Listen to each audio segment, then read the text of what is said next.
Our God is an awesome God, He reigns. Hello, everyone. Welcome back to Growing with God. My name is Chantel Smith. I'm so excited to be here with you today.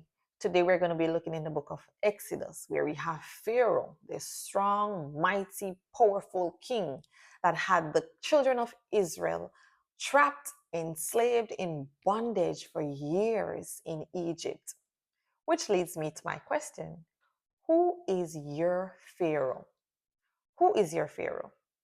Let's take a look at what Pharaoh represents. Pharaoh represents bondage, oppression, fear, and resistance to God's will. Exodus 1:13-14 declares that, and the Egyptians made the children of Israel to serve with rigor, and they made their lives bitter with hard bondage. What are some of the modern day Pharaoh, modern day examples of Pharaoh in today's society? Fear, doubt, financial hardships, toxic relationships, addictions, unforgiveness, and the list goes on, right? What is trying to keep you in bondage? What's telling you that you can't go forward? God heard and he responded. God heard and he responded. Exodus 3:7-8. I have surely seen the affliction of my people, and I am come down to deliver them. God always has a plan, right? He always has a plan to deliver his people out of bondage. The same way he did it back then for the children of Israel, he can do it for us today. He can do it for you. He can do it for me. He's still doing it. He is still doing it. All right. Exodus 3, verse 10. Come now, therefore, and I will send thee unto Pharaoh. So here God raised Moses, the deliverer, right? And he was selected to lead the children of Israel out of Egypt.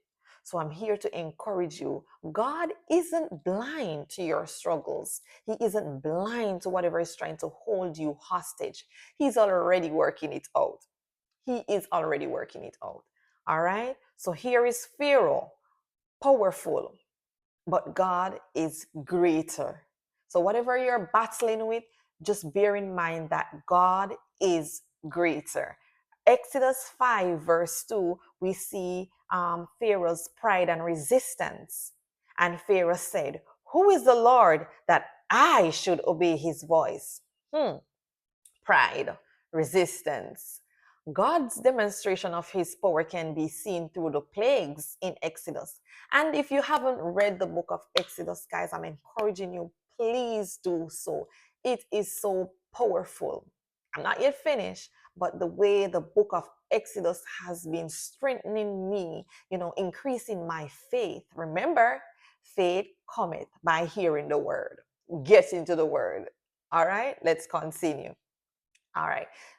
God sent God demonstrated his power, through the plagues, which can be seen in Exodus 7-12. Exodus 9, verse 16, and in very deed for this cause I have raised thee up, that my name may be declared throughout all the earth. No matter how big or intimidating your Pharaoh looks, God's power will always outshine and overcome. So here God, he raised up Moses to use him to demonstrate his power in the land of the Egyptians. All right. So, whatever you're facing, whatever you're going through today, bear in mind, don't forget, God, God's power will overpower and he will outshine, and overcome always. All right. So the Red Sea moment, trusting God's deliverance, the Red Sea moment. So Israel is trapped between Pharaoh's army and the sea. So before we look at the Red Sea, let's take a deeper look at what Moses did. So God intentionally hardened Pharaoh's heart, right? And I'm getting a bit into the plagues. Let's look at the plagues for a bit. God intentionally hardened Pharaoh's heart. He told Moses that I am going to harden Pharaoh's heart. Why do you think God would harden Pharaoh's heart if God wanted to set the children of Israel free, right? That was a bit confusing to me while I was reading. But God did this to prove to both the children of Israel and the Egyptians that He was the only true and living God. He is the only true and living God. So no matter what they did to contend with God, God always outshine and overcome, always outshine and overpower the children, the Egyptians. Sorry. So yes, God released the plague on the Egyptians, and they tried to match up or to mimic what God was doing. And it got to a point where the children of it got to a point where the Egyptians, right, they had to declare to Pharaoh that, we can't do this. Surely this is the finger of God. So they were trying to mimic everything God was doing, and it got to a point where they couldn't do it. They couldn't do what he was doing, and they had to admit to it that this is a little bit too hard for us, Pharaoh. This is evidently the finger of God, right? So this can be applied to our situation today. Watch, pray, watch, pray and wait with expectation, right? Pray and wait in expectation and watch to see the hand of God in your situations. Sometimes we are placed in situations where we can't help ourselves. Our loved ones, they can't help us. But that's a perfect place to be. It may not feel that way, but it is a perfect place to be in total reliance and dependence on God. That's where God steps in and you'll see his mighty, miraculous hands in your situations, right? Okay, so God is sovereign and complete. God is sovereign and complete. The children of Israel, they were faced with the Red Sea moment. They were trapped between Pharaoh's army and the sea. Some of them were getting angry at Moses, like, why did you bring us out here to die?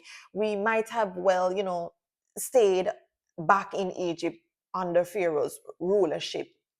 Exodus 14:13-14 states, fear ye not, stand still and see the salvation of the Lord. The Lord shall fight for you, and ye shall hold your peace. So, whatever you're going through today, do not fear. And as much as I'm speaking to you, I am also speaking to myself. We're here to encourage you. We're here to encourage each other, right? Growing with God. So whatever you're faced with, fear ye not. Stand still. The Lord shall fight for you. God makes a way where there is no way, all the time. All the time. So he parts the Red Sea. In Exodus 14:21-22, God parted the Red Sea. You may not see the path, but trust God. In your situation today, you may not see a path, but trust God. He's the way maker. The children of Israel, they didn't see a path, right? They were out there. They thought they were going to die. But God, He made a way. He made a way. So let us just reflect. And like I said, I'm encouraging you, if you haven't read the book of Exodus, go read the book of Exodus. Let us reflect. Whatever or who is your Pharaoh, I'm encouraging you to trust God. God will lead you out of Egypt. He will lead you. He can. He's more than able. Right? Let us look at this scripture. My final encouragement, Isaiah 46:9-10. I am God and there is no one else. I am God, there is no one like me. My counsel shall stand and I will do all my pleasure. What a God. And I know the fact that you are here on the other end of the screen, God is not through with you yet. You still have a breath. You still have a purpose. I don't know what I was saying just now. You still have a purpose. Once you're still breathing, you're alive, you're well, just worship Him. Give Him all the glory, the honor, and the praise that He truly deserves, and watch Him lead you out of Egypt. I will not be silent. I will always worship you. Worship your way through Egypt. That is my encouragement for you today. If you haven't yet liked or subscribed to this channel, please do so. And feel free to share with a friend or family member. And I'll see you next time. Bye. God bless.